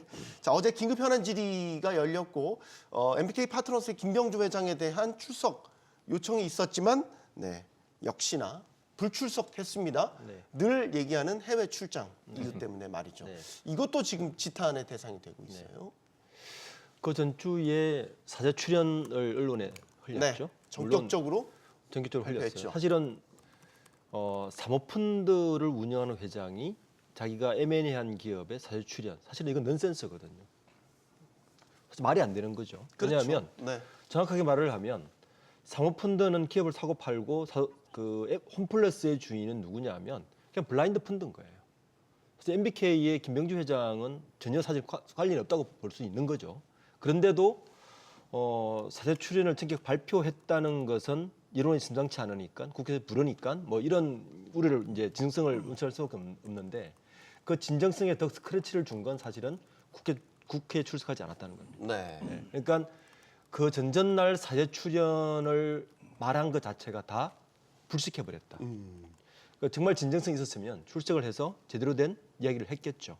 그러니까 그 사제 출연과 국회 불출석을 같이 이야기를 해보면 MBK는 여전히 홈플러스에 대해서 엑시탈 국림을 하고 있다. 이렇게밖에 볼 수 없을 것 같습니다.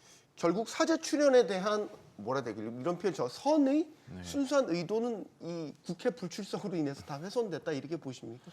그리고 또 이제 사제 출연 일단은 말씀하신 게 정확하거든요. 이제 사모펀드에서 사제 출연한 사례도 없고요. 뭐 만약에 그게 정말로 의지에 의해서 진행이 됐다면 그 부분에 대해서는 저희가 뭐 일정 부분 공감하고 박수를 칠 수는 있겠지만 일단은 그 범위도 정확히 나오지가 않았어요. 그리고 그 규모도 정확하게 나오지가 않았고 그런 상황에서 말씀하셨던 것처럼 갑자기 국회 출석을 11일에 통보받고 13일에 이제 해외 항공권을 발권했다는 이제 언론 보도들이 나오고 있는 거거든요. 그런 부분들을 본다면은 어쨌든 최대 주주가 뭔가 좀 책임을 가지고 국회 현안 질의에도 참석을 하고 어떻게 보면 책임 경영 원칙을 좀 지켜야 되는데 그런 부분을 좀 반했다는 것 자체에서 아무래도 앞전에서 얘기했던 모든 부분에 대해서 좀 신뢰성이 좀 깨지는 게 아닌가 그런 생각이 들고 그게 또 어떻게 보면 여야가 좀 아까 우리 앵커께서도 초반에 말씀하신 것처럼 좀 같은 의도로 계속 얘기를 하고 있는 게 아닌가 싶습니다. 그래서 여야가 오랜만에 한 목소리를 냈습니다. 손을 맞잡고 말이죠. 김병주 회장이 출석할 때까지 청문회를 하겠다. 뭐 이렇게 아주 작정하듯이. 사실 MBK 파트너스가 이제 기업 인수한 사례 되게 많은데 요번에 이게 홈플러스 이슈에 대해서 그 국회의원들이 이제 합의를 하면서 뭔가 이제 증인 출석까지 요구하고 있는 데에는 아마 유통업이라는 특성이 좀 있는 것 같아요. 네. 그러니까 고용도 많고 일반 소비자들 피해도 있고 더군다나 MBK 파트너스가 자금 조달하면서 개인 투자자 피해도 있을 가능성이 있기 때문에 여야 한 목소리를 내지 않아 생각했는데 이 김병주 MBK 파트너스 회장이 이 MBK라는 게 마이클 병주 킴의 약자예요. 네, 약자 이니셜로 그러니까 이게 땄죠. 사실 2005년도에 이 MBK 파트너스가 이제 설립이 되고 자산 규모가 77억 불 정도 되거든요.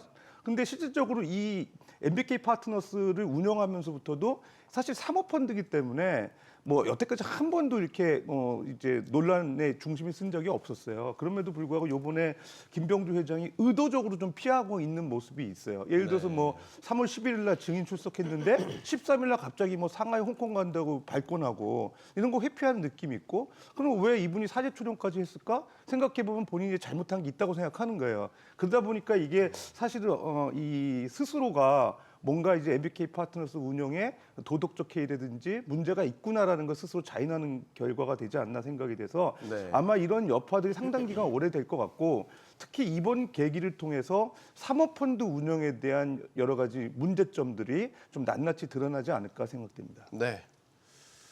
김병주 회장의 이력을 보니까 하버드 경영대학원을 나왔군요. 그렇게 또 공부도 잘하셨던 분이 나와서 좀 속 시원하게 설명을 했으면 좋았을 법했는데 자, 중요한 건 장기적으로 보면 결국 홈플러스가 정상화돼야 된다라는 문제로 이제 직결됩니다. 홈플러스가 정상화되기 위해서 그러면 필요한 자금 조달이 얼마가 될 거냐? 일단 1조 원 훌쩍 넘을 것이다 이런 이야기가 나오고 있어요. 이건 그럼 어떻게 조달할 거냐 이거죠. 김병주 회장이 사제 출연하겠다라는 거는 협력사들의 대금 변제, 특히 이제 중소, 영세한 이 업체들에 대한 대금 변제가 주로 그 목적을 갖고 있는 거고 그건 사실 홈플러스 정상화와는 또 다른 이야기인 거죠. 네. 어디서 홈플러스 정상화를 위한 자금 융통이 가능하겠습니까? 이번에 김병주 MBK 파트너스 회장이 이제 사실 출연으로 밝힌 정확한 액수는 나오지 않았지만 우선 소상공인이라는 기준도 모호해요. 어디까지 소상공인 이야기할 건지. 왜냐하면 홈플러스에 거래하고 있는 업체는 대부분 대기업입니다. 그죠? 식품업체라든지 네. 대기업인데 여기서 말하는 소상공인에 대한 것도 애매모호하고 본심은 뭐냐 하면 홈플러스를 어쨌든 회생이 끝난 6월 달까지는 오퍼레이션 해야 되겠다는 겁니다. 저는 두 가지 본심이 읽히는데 잠깐만. 지금 사제 출연에 대한 구체적인 액수나 방법도 아직 안 나왔어요. 안 나왔죠. 예. 그러니까 이렇게 이야기함으로 인해서 홈플러스를 그나마 계속 홈플러스는 영업점을 열고 장사를 합니다라는 걸 이야기를 하는 것이고 그리고 또 하나의 그 복심은 뭐냐 하면 MBK 파트너스는 사모펀드이긴 하지만 주요 그 영업 무대가 한국입니다. 네. 뭐 아시아 시장이 좀 있긴 하지만 이번에 김병주 회장의 저런 발언이나 내시는 뭐냐 하면 결국에는 홈플러스를 어떻게든 시간 지나면 회생하더라도 MBK 파트너스의 M&A 작업은 이곳에 우리 장사를 한국에서밖에 할 수 없기 때문에 그것에 대한 보관도 있는 거죠. 나는 이렇게 사회 출연까지 하면서 의지를 보였으라는 거예요. 근데 이제 중요한 건 그건 차치를 하고서라도 홈플러스 자체에 대한 회생 방안 자체가 아직 나오지 않았습니다. MBK 파트너에서. 예를 들어서 대금 변제, 지금 들어가고 있는 채권을 어떻게 우리가 해결할 것이며 전혀 나오지 않았어요. 그 말은 우리는 기업 회생 절차를 했으니 여전히 법원에서 알아서 해주세요란 말이에요. 네. 그건 변하지 않은 거죠. 변하지 않는 거죠. 예. 그러니까 지금 현재 홈플러스가 아까 그 노조 위원장이 말씀하셨지만 지부장이 말씀하셨지만 이게 유통업이란 말이에요. 이제 한 달 있다가 거래대금이 끊기고 캐시플로우가 막혀버리면 홈플러스를 사람들이 방문하지 않는 일이 발생하게 되면 이건 걷잡을 수 없이 부도 사태로 가거든요. 그에 대한 대안은 없기 때문에 지금으로서는 그 유동자금이 보통 홈플러스가 매달 납품대금과 함께 캐시플로가 운전 자본 자체가 1월 말 기준으로 마이너스 8,753억이었습니다. 네. 운전 자본이. 이마트가 비교를 해볼게요. 이마트는 한 달간 운전 자본이 플러스 2,500억 정도 유지가 돼요. 네. 그러니까 운전 자본이 한 8천억, 마이너스 8천억 1월 달 기준으로 했으니까 그걸 보고 하면 승질을 한 것 같은데 현재도 순 운전 자본이 마이너스 5천억 안팎으로 계속 유지를 하고 있어요. 그러니까 특단의 다른 자금이 되지 않는 예를 들어서 블라인드 펀드에서 네. 이 MBK가 가지고 있으니까 블라인드 펀드에서 유상증자 형태로 돈을 넣지 않는 이상 지금의 회생 절차를 벗어나기 쉽지 않지는 않다 봅니다. 블라인드 펀드라는 게 이제 홈플러스를 인수했던 네. 예, 그 주주죠. 펀드죠. 예. 근데 과연 그 펀드에 투자를 한 LP들이 거기에 동의를 할까도 의문인 거고 지금 추정치로는 1조 5천억 원 정도의 자금이 필요할 거다라는 건데 사재 출연만 가지고 그건 안 될 것 같고 목적도 다를 것 같고 뭔가 MBK 차원의 대주주로서의 증자에 참여한다라든지 특별채를 발행한다라든지 뭐 이런 대안들이 좀 구체적으로 나왔으면 좋겠는데 예상 가능한 방법이 뭐가 있을까요, 김 교수님? 일단은 우선은 김병주 회장이 2023년도에 포브스 선정 한국 자산가 순위 1위였습니다. 14조 원인가요? 예, 그리고 24년도도 2위였거든요. 네. 거기 1위가 이재용 부회장, 이재용 회장이죠. 지금. 네. 예, 그만큼 뭐 자산이야 뭐 사재야 뭐 그건 충분히 있는데 뭐 그거를 전체를 출연하다 그런 것도 다른 얘기인 것 같고요. 지금 저희가 좀 봐야 될 거는 뭐냐면은 과연 이 부분이 이제 진정성이 임시 방편이냐 진정성이냐 이 부분인 것 같거든요. 네. 아까 대표님께서 말씀하셨던 것처럼 결국 이제 이런 얘기를 했던 저는 이유 중에 하나가 어떻게 보면은 지금 가장 홈플러스에서 제일 큰 위기 중에 하나는 뭐냐면은 이 시장에서의 신뢰성이 완전 하락할 때예요. 무슨 말이냐면 어쨌든 지금 홈플러스는 계속 운영이 돼야 됩니다. 그래야지 현금의 유동성이 돌아가고 그렇죠. 어쨌든 소비자들이 계속 와야 되고 네. 소비자들이 오려면은 상품이 끊기지 않고 계속 납품이 돼야 되는 거거든요.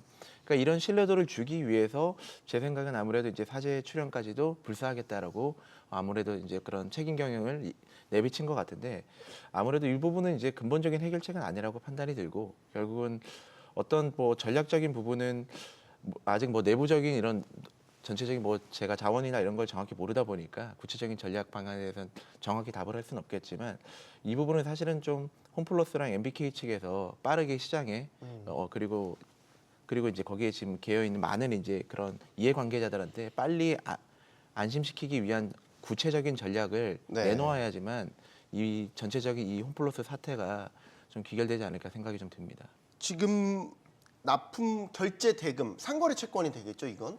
그것뿐만 아니라 이제 일반인들한테도 판매가 됐던 기업어음이나 그럼요. 유동화시킨 단기 전단체 이런 것들에 대해서도 전액 변제하겠다 이렇게 입장은 내놓고 있어요. 지금 기업 회생 신청을 했기 때문에 회생 절차에 돌입했다면 채권자들과 일부 채무 조정 이런 것들도 이제 이야기가 될 것이고 그리고 법원이 나중에 계속 존속을 할 것인지 아니면 파산으로 갈 것인지 이제 그 결정을 하겠죠. 그 3개월 안에 나와야 되는 거죠. 예.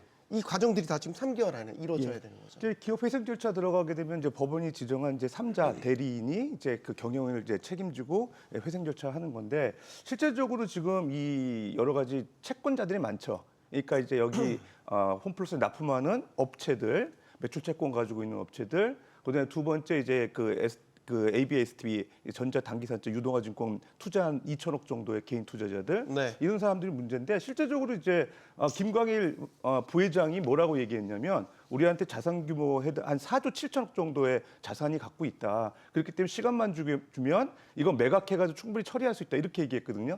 이제 규모를 보면 4조 7천이니까 실질적으로 지금 뭐 아까 말씀하신 대로 정사가 되는데 1조 5천 정도니까 충분히 가능해 보이는데 문제가 있습니다. 지금 뭐냐면 이게 지금 금융부채가 한 2조 원 정도 되는데 네. 그중에서 1조 2천을 지금 메리츠 금융이 이제 담보를 갖고 있어요. 우선순위권으로 갖고 있습니다. 그러니까 실질적으로 메리츠 화재 캐피탈 증권 요 3사가 실질적으로 이제 한 1조 2천 원 정도 대출을 해주면서 돈을 빌려주면서 4조 7천억에 대한 자산 규모에 대한 소비 담보를 설정해 놓은 거예요. 네. 그러니까 이거를 매각할 수가 없는 겁니다. 근데 이걸 4조 7천억 정도를 시간 주면 매각하겠다? 사실 말이 안 되는 얘기인 거고요. 두 번째는 그러면은 일단 제가 생각할 때 단기적으로 보면 5천억 정도 매달 5천억 정도 결제를 해줘야 돼요. 돌아오는 그 매출 채권 결제가 네. 그 중에서 한 3,500억 정도가 이제 납품하는 업체들. 그다음에 또 인건비 나가는 게 한 500억에서 600억 정도. 그다음에 나중에 또 시설 임대 운영비 같은 경우 때 감안해서 한 5천억 정도 되거든요. 그러니까 이 5천억을 매달 이게 막아 나가는 것도 사실 상당히 어려운 문제고 결과적으로는 그 제가 볼 때는 일부 그 이 자산 부채에 대해서 네. 뭔가 이렇게 그 지금 유예를 받고 그다음에 개인 투자자의 어떤 문제에서 또 불안전 판매라는 쪽보다는 뭔가 이게 위험 투자에 대한 어느 정도 그 보상을 좀 전제로 해가지고 전액 보상하지 않는 쪽으로 기대하고 있지 않을까 생각됩니다. 그럼 결과적으로 보면 이제 사실은 본인들 생각할 때는 우리가 이 영업을 그럭저럭 해 나가면서 단기 채권 단기 부채 갚아 나가면서 이런 예를 채무 조정은 좀 계속 진행형으로 가고 이런 쪽으로 운영하려고 하지 않을까 생각됩니다. 네.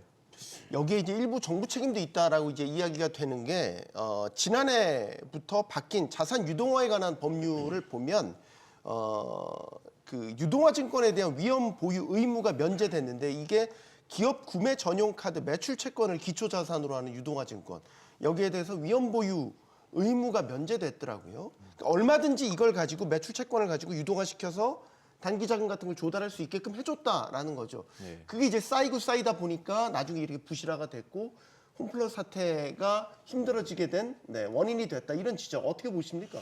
맞습니다. 이거 24년 이제 1월에 유동화 개정법 시행해가지고 이제 5% 위험 보유 규제가 일부 면제가 됐거든요. 네.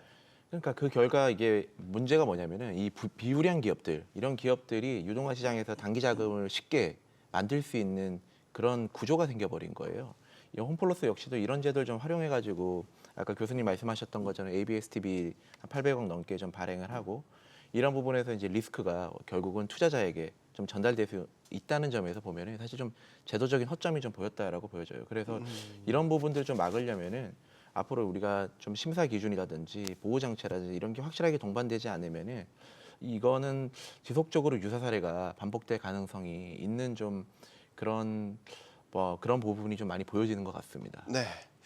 자, 홈플러스 기업회생 신청과 관련해서 책임론 여러 가지로 이제 나오고 있기는 하지만 좀 더 근본적인 얘기들을 나눠보도록 하겠습니다. MK 파트너스가 이제 이번에 문제가 됐지만 MK 파트너스 말고도 뭐 국내에서 활동하고 있는 여러 사모펀드들이 예를 들어서 인수합병했던 그런 기업들의 사례 이런 것들을 통해서 사모펀드의 근본적인 문제점들을 많이 지적을 하고 계시더라고요. 일단 무리한 차익 매수. 이게 이제 기본적으로 사모펀드들이 이제 쓰는 방법, 차익 매수 방식을 쓰는 방법이죠. 네. 이게 나중에 결국에는 문제를 일으키는 사례들이 많이 있었죠. 네, 그렇죠. 이번에 홈플러스도 그렇지만 말이죠. 네. 이제 사모펀드가 사실은 자본시장에서 잘 활용하면 매기 효과를 확실히 누릴 수 있죠. 그러니까 좀 저평가된 기업들을 골라서 사모펀드가 잘 고평가를 만들어서 차익을 남기는 요 구조가 원래 사모펀드가 자본시장에서 매기 역할을 하는 긍정적인 효과죠. 그런데 최근에 사모펀드를 보면 이런 긍정적인 효과는 초기에 거의 다 완료가 된 어느 정도 시장이 찬 것 같아요. 네. 최근에 사모펀드들의 시장 거래를 보면 두 가지 양상이 있습니다. 첫 번째는 사모펀드들끼리 기업을 거래해요. 사모펀드들끼리 주인이 나타나지 않으니까. 네. 두 번째는 차익 실현이 좀 매력적인 게 경영권 분쟁입니다. 고려아인이라든지 그다음에 오스템 임플란트라든지 네. 한미약품이라든지 그러니까 이런 경영권 분쟁 소지가 있는 곳에 사모펀드들이 들어가기 시작합니다. 왜냐하면 이익이 높으니까요. 어쨌든 사모펀드는 기본적으로 매기 효과가 있는데 이게 양날의 검처럼 잘못 발휘하면 이게 이제 하이에나로 바뀌는 거 아닙니까? 저는 기본적으로 이 LBO 방식을 정부에서 약간 규제를 해야 되지 않나 봅니다. 그러니까 사모펀드가 기업을 살 때 LBO를 하면 사실은 파는 쪽이나 사는 쪽은 둘 다 선호합니다. 우리가 부동산의 캡 투자하고 똑같은 거예요. 전세 끼고 사는 거란 말이에요, 이게. 한마디로 말하면 전세 끼고 살면 파는 사람도 빨리 팔아서 좋고 사는 사람도 싸게 사서 좋고 중간에 차익을만 남기면 되니까 딱 요 구조란 말이에요. 근데 갭 투자하고 똑같은 구조인데 현재 사모펀드는 이 LBO의 자기 자본 비율을 전혀 규정해 놓고 있지 않습니다. 그러니까 이번에 홈플러스도 보면 7조 2천억인데 LBO를 끼면 사모펀드 MBK 입장에서는 얼마나 높은 가격을 부를 수가 있는 거예요. 네. 이번에 CJ 이런 사태에서도 CJ의 바이오 산업 4조를 가지고 지금 MBK 사모펀드가 살려고 했지 않습니까? 네. 그것도 이야기를 들어보니까 MBK 쪽에서 먼저 CJ 쪽에 접근했다는 거예요. 우리 너 이 사업부 이 정도 금액 우리가 줄 수 있으라고 접근했다는 거예요. 그러면 파는 쪽에서는 비싸게 준다는데 안 팔 이유가 없잖아요. 그러면 이렇게 이제 사들였으면 LBO가 과도하게 사버렸으면 이 사들인 입장에서는 당연히 경영의 목적이 어디로 가겠습니까? 네. 부채 비율을 빨리 낮춰서 빨리 엑시트해서 수익을 챙기는 쪽으로 가지 않겠습니까? 그러면 그 부채 비율을 낮추는 걸 뭘 가지고 가겠어요? 원래 사모펀드는 기업 가치가 낮은 쪽에 들어가서 기업 가치를 높이는 게 원래 목적인데 이거는 LBO가 높으면 경영의 포커싱이 엉뚱한 데 가는 거예요. 일단 자본 효율을 시켜야 될 거 아닙니까? 그러니까 알짜를 먼저 빨리 팔아서 부채 비율을 낮추고 싶겠죠. 네. 이번에 홈플러스도 140개의 점포를 가지고 시작했는데 20개를 팔았는데 가장 알짜 점포만 팔았다는 이야기예요. 네. 그러니까 이런 일들이 벌어진다는 거예요. 자, 그러면 금융당국과 금융정부에서는 이 부분을 저는 어느 정도 규제를 해야 되지 않나라는 겁니다. 과도한 LBO 방식의 M&A는 뭔가 계속 부작용이 문제가 일으키니 예를 블라인드 펀드가 2조 정도를 마련했으면 블라인드 펀드 자기 자본 비율에 배 이상은 안 된다라든지 이런 식의 규제가 있어야지 너무 방치한 거죠. 그러니까 이 자본의 속성상 빨리 돈 벌고 싶은 게 자본 속성 아닙니까? 적게 투자하고 네. 그대로 간 거죠.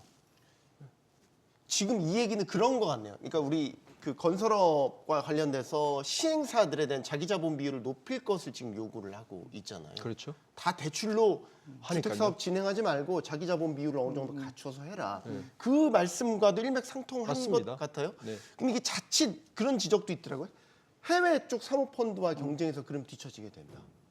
뭐 이런 사실, 얘기도 있어서 예, 양날의 검 우리- 같아요 이게. 예, 박 대표님 좋은 얘기 해주셨는데 이게 그 사모펀드 같은 경우는 이제 하이 리스크 하이 리턴을 얻는 그런 전문 투자 업체이기 때문에 네. 사실은 그 레버리지 방식을 이용한 LBO를 선호해요. 근데 이제 미국 같은 경우도 과거에 이제 글로벌 금융위기 이후에 그 부동산 가격이 좋을 때 LBO를 이용하는 그 투자자들이 많았어요. 근데 실질적으로 이제 거품이 이제 그 부동산 거품이 이제 꺼지면서 실제적으로 이제 LBO에 대한 리스크가 이제 나오게 된 거죠. 그러니까 우리나라 같은 경우는 지금 보면 아까 말씀했지만 PF 대출할 때 이제 시행사들이 자기 자본 비율이 적으니까 네. 브릿지론 단계부터 이제 실제적으로 이제 그 대출을 받는 거예요. 그 증권사나 저축은행 이런 데서. 근데 실질적으로 레버리지 방식의 문제가 뭐냐면 MBK 파트너스 같은 경우도 2005년도에 그 홈플러스 인수할 때 이 모펀드 MBK 모펀드를 중심으로 해서 3개의 자펀드를 만들거든요. 네. 자펀드에서 각각 레버리지를 일으켜가지고 실제적으로 5조 이상을 조달을 한 거거든요. 그러니까 2조 한 정도 투자하고 5조 정도 조달한 거예요. 그러니까 실제적으로 자본 규제가 거의 받지 않는 이런 그 전문 투자자로서 상당히 결국 남의 돈으로 산 거 아니겠습니까? 자기 돈 하나도 없는데. 그러니까 결과적으로 당시 인수한 이후에는 뻔한 거예요.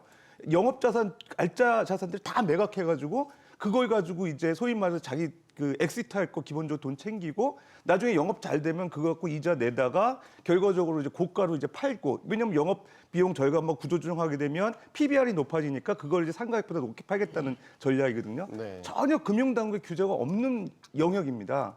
사실 이 사모펀드가 사실 그 과거에 뭐 자본시장법에 의해서 이제 투자자의 어떤 이 적극적인 투자에 유치하고 자본시장의 규제 완화한다는 측면에서 순기능도 있었어요. 왜냐하면은 소위 말해서 우리나라 저평가된 기업들이 적대적 M&A에 대해서 너무 사실은 무방비하게 있으니까 기업 가치 높이기 위해서 주주 환원해야 된다. 그런 적대적 M&A 당한다. 이런 측면에서 이제 규제를 완화했던 건데 이게 어떻게 보면 이제 와서는 기업 가치 떨어뜨리는 이런 또 우리의 반대급부로 나타나고 있지 않나 생각됩니다. 이게 어떻게 보면 인수금융의 마법 같기도 하고 또 반대쪽으로 보면 우리 예전에 봉이 김선달처럼 대동강물을 팔겠다는 심산 같기도 하고 김 교수님은 어떻게 생각하세요?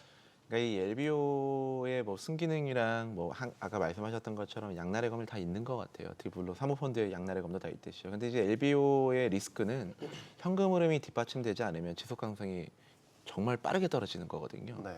뭐 단순하게 계산해서 저희 지금 뭐 거의 한 5조 가까이 차입을 했는데 그 이자만 해도 얼마겠어요. 뭐 월 수백억을 내야 되는 그런 구조가 되니까 결국은 뭐냐면은 빨리 인수한 다음에 현금으로 확보하고 자금 회수해서 던져야 되는 그런 부분이 있으니까 점포 빨리 매각하고 말씀하셨던 것처럼 알차 점포부터 좀 더 비싼 가격 받을 수 있으니까 매각하고 고배당으로 빨리 돈 나누고 그런 부분들이 반복되니까 결국은 뭐냐면은 기업의 어떻게 보면 가장 궁극적인 목표인 지속 가능한 경쟁 우위 확보, 그걸 통해서 장기적인 경쟁력 강화 이거를 하는데 실패를 하는 거예요. 그래서 되게 아이러니한 건 뭐냐면 원래 사모펀드의 목적은 그런 식으로 알짜 기업들에게 알짜 기업인데 유동성이 좀 약한 기업을 사서 들어와서 그 기업의 기업 가치를 높여가지고 외부에 팔아가지고 현금을 확보하는 게 원래 가장 큰 목적인데 네. 그게 좀 변질된 거라고 지금 보여지는 겁니다. 결국 그 과도한 차입금을 갚기 위해서 구조 조정을 하는데 이게 기업 경쟁력의 본질적인 부분을 갉아먹는 식의 선택들을 계속해서 하게 된 거고 아까 핵심 점포들이 이제 매각하는 그렇죠. 이런 이런 방식. 거죠. 제가 볼 때 사모펀드 시장은 지금 어떻게 흘러가고 있냐면은 기존의 원래 순기능은 굉장히 많이 약화됐고요. 우리가 부동산 하고 있는 복두방하고 똑같이 봅니다. 네. 복두방의 역할은 거래가 많이 이루어지면 돈을 버는 거예요. 지금의 우리나라 사모펀드는 거래를 많이 일으키고 싶은 거예요. 거래를 많이 일으켜. 왜냐하면 따지고 보면 기업의 가치를 높여서 차익을 남기는 게 아니라 거래 수수료만 남겨도 괜찮은 구조예요. 그러니까 대표적으로 이제 부작용이 터진 게 하나가 같은 사모펀드인 센트로이드 같은 경우 보면 테일러메이드라는 기업을 FNF로부터 인수를 하는데 네. 임명 계약을 했다고 공감해서 신고를 했다는 거 아닙니까? 그 임명 계약을 왜 했겠어요? 빨리 거래를 하고 싶었던 거죠. 더 좋은 조건으로 우리 이만큼 좋은 조건에 해줄 테니까 우리가 팔아줄 테니까 넘겨. 이런 부작용들이 발생할 수밖에 없는 구조가 지금 우리나라 사모펀드라는 거예요. 그러니까 과도한 LBO 차입하고 여러 가지 좋은 옵션 임명 계약을 통해 해서 거래를 해서 자기들의 이익을 챙기겠다는 거 아닙니까? 그러니까 이런 부분들은 금융당국에서 저는 빠른 조치가 이루어지지 않으면 아마 부작용은 더 많이 발생할 수 있다고 봅니다. 지금도 논란이 되고 있는 국민연금입니다. 국민연금이 홈플러스 회생 신청 직전에 MBK가 만든 그 펀드에 이제 3천억을 또 투자를 해서 이게 또 논란이 되고 있어요. 왜 그런 것들에 대한 사전 조사나 정보를 국민연금도 받질 못했나 보죠? 글쎄요, 국민연금이 국내 대규모 기관 투자였는데 정보가 몰랐을기는 사실 좀 생각하기 어려운 부분이고 알고 했다면 더 문제가 될 수도 문제가 있고. 될 수 있죠. 근데 이제 그렇게 되면은 이제 국민의 자금을 갖고 운영하는 국민연금이 이 투자를 어떻게 하고 있냐는 욕을 먹을 것 같으니까 사실은 이제 그 뒤늦게 이렇게 수습 차원에서 얘기한 내용이 아닐까 저는 이렇게 추정이 되고 특히 이제 그 실질적 국민연금이 이제 그 MBK 파트너스 홈플러스 쪽에 9천억을 투자해 놓은 상태예요. 네. 지금 소위 말해서 그 홈플러스 인수할 때도 6천억 투자가 있었거든요. 그리고 이번에도 사실 어떻게 보면은 사모 투자와 관련된 그 자산운용 대리인으로서 지정한 그 MBK 파트너스에 대해 3천억 투자를 약속을 한 거죠. 네. 근데 이제 실적으로 고려하는 인수하다 보니까 적대적 M&A 하는 그런 펀드에 대해서는 투자를 좀 하는 거를 좀 우리가 원칙에 맞지 않기 때문에 내부적으로 좀 검토하겠다는 것 때문에 차입이 미뤄왔던 건 사실인데 어쨌든 그 3천억을 투자를 확약했던 거거든요. 그렇게 되면 결과적으로 9천억 일단 6천억에 대해서 회생제차 들어가면은 9천억에 대해서 못 받을 가능성도 있는 거예요. 연금 손실이 날 가능성도 있는 거죠.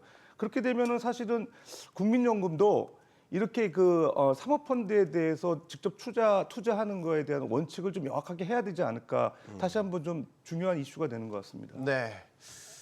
마지막 질문은 홈플러스 정상화에 대한 질문 마지막으로 좀 드릴게요. 이제 홈플러스 정상화를 해야 되는데 냉정하게 유통업계라는 게 구조적인 변화가 상당히 많이 일어났지 않습니까? 네.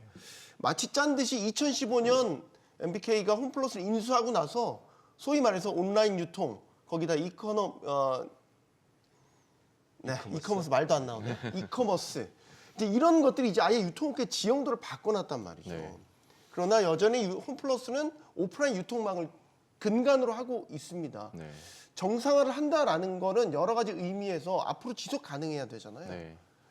가능하겠습니까? 어쨌든 뭐 점포수 기준으로 2위이긴 한데 이미 매출도 많이 떨어져 있고 적자도 나 있는 상태인 거고 네.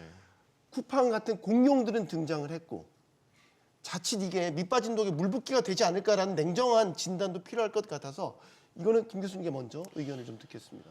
일단은 정상화를 하려면은 제가 봤을 때는 시장의 신뢰도 회복이 가장 최우선인 것 같습니다. 아까 말씀드렸던 것처럼 이커머스도 그렇고 이런 오프라인 매장도 그렇고 기본적으로 이런 홈플러스 같은 구조는 이런 플랫폼의 형태의 모습을 가고 있거든요. 결국은 뭐냐면은 소비자도 이 플랫폼 홈플러스라고 하는 이 플랫폼에 오고 판매자도 와가지고 거래가 이루어져야 되는 건데 이 한쪽 부분에서만 깨지게 돼도 이 플랫폼은 성립을 할 수가 없게 돼요. 그러다 보니까 결국은 이 지속 가능성을 위해서 가장 첫 번째는 이 플랫폼의 자체에 대한 신뢰성 회복 시장에서 그게 이제 제일 중요하지 않을까 싶고요. 그 다음 스텝으로 이제 그게 어느 정도 신뢰도가 회복이 되면은 다음으로는 이제 지금 현재 지금 유통의 지형도가 많이 변하고 있잖아요.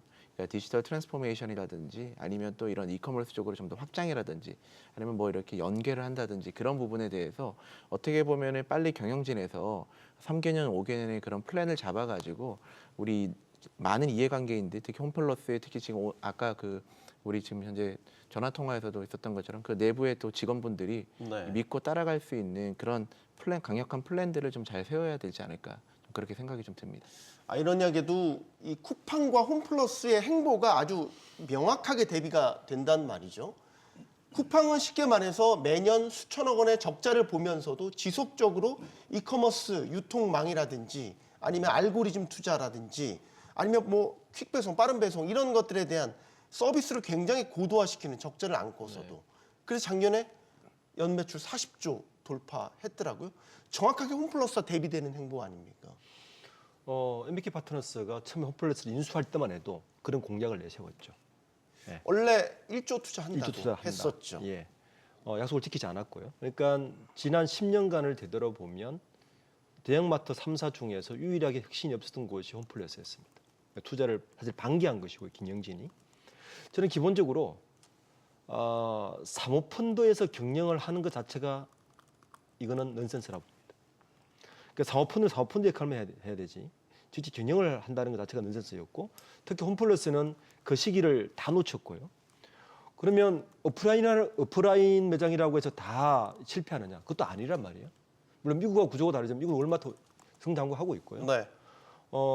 이제 홈플러스가 홈플러스 익스프레스라는 이제 좀 기업형 슈퍼마켓도 네. 나름대로 통해서 또 그것도 판다는 거 아닙니까? 알짜는 또. 그러니까 지금으로서는 홈플러스가 저는 아까 교수님 말씀하신 것처럼 신뢰 회복이 정말 급선무인 것 같고요.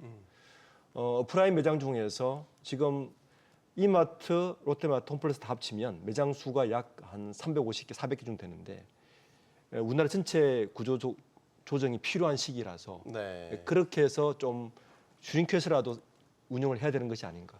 그게 지금 피해를 가장 줄이는 방법이지 않을까 생각합니다. 네. 서지영 교수님께도 마지막 예. 말씀드리겠습니다. 일단은 이런 사모펀드가 그 주요 기관 산업이라든지 일반 국민들이 많이 관여돼 있는 이 유통업에 이제 진출하는 거에 대해서 최소한 5년 이상 경영하는 거에 대해서는 좀 좋지 않은 것 같아요. 네. 그러다 보면 이제 정부가 이번에 이제 회생제재 들어가면서 가급적이면 이제 주선을 좀 해서 일부 이제 뭐 이마트라든가 이 유통업체들 경쟁력 있는 업체들이 이 사업부를 인수할 수 있게끔 좀 도움을 주는 게 좋지 않을까. 그래서 아무래도 이제 홈플러스를 경영하는 MBK 파트너스의 그 생각은 일반 그런 그 유통업에 종사하는 이제 전략적 투자자들하고 네. 좀 다를 것 같아요. 그러다 보니까 뭐 이런 일반 국민들의 어떤 그 안정적인 소비 행태를 위해서도 또 고용돼 있는 분들을 위해서도 또 우리나라 그 산업을 보호한다는 입장에서도 네. MBK 파트너스의 어떤 경영권을 좀 회수해서 다른 업체가 인수하는 게 좋지 않을까 생각됩니다. 알겠습니다. 저는 하나만 네, 짧게 교수님. 할게요. 그 사실 테스코, 그 이제 홈플러스의 전신이죠. 이제 테스코. 테스코. 영국 회사죠. 예, 네. 어떻게 보면은 이제 한국의 이 유통시장에서 그 아까 말씀하셨던 월마트도 실패를 했고 프랑스의 까르푸도 실패를 했고 상당히 한 2000년 초중반만 하더라도 이 테스코의 한국에서의 성공 사례 그리고 그 혁신 사례에 대해서 굉장히 많이 경영학자들이 많이 다뤘거든요. 영국에서 공부하셨죠, 김 교수님? 예, 갑자기 맞습니다. 생각났습니다. 네. 그랬는데 참 지금 좀 어떻게 보면 좀 참 아이러니합니다. 지금 이 위기가 자체가 그래서 가능하면 좀 그런 혁신적인 그 마인드셋을 다시 가지고 좀 시장에서 다시 빠르게 좀 회복했으면 하는 제 개인적인 바람도 있습니다. 당시에 이 테스코가 본사의 분식회계 문제가 있어서 네. 한국의 이 지점을 좀 매각을 했다라는 것도 이제 전해지고 있는 사실이죠. 자, 이번 홈플러스 사태는 MBK 같은 사모펀드에 어떻게 보면 본능적인 이기심이 발현된 실패 사례로 평가를 받습니다. 과도한 차입을 통한 인수는 무리한 구조조정을 낳았고 인수 비용은 회수를 했지만 기업 경쟁력은 바닥에 떨어졌죠. 정치권이 사모펀드의 폐해를 막을 법과 제도 개선에 나선다는데 일단 우선순위는 협력사들의 피해 복구, 또 임직원들에 대한 보호가 아닐까 싶습니다. 용감한 토크쇼 직설 마치겠습니다. 여기는 모든 경제가 모이는 SBS 비즈입니다. 시청해주셔서 고맙습니다.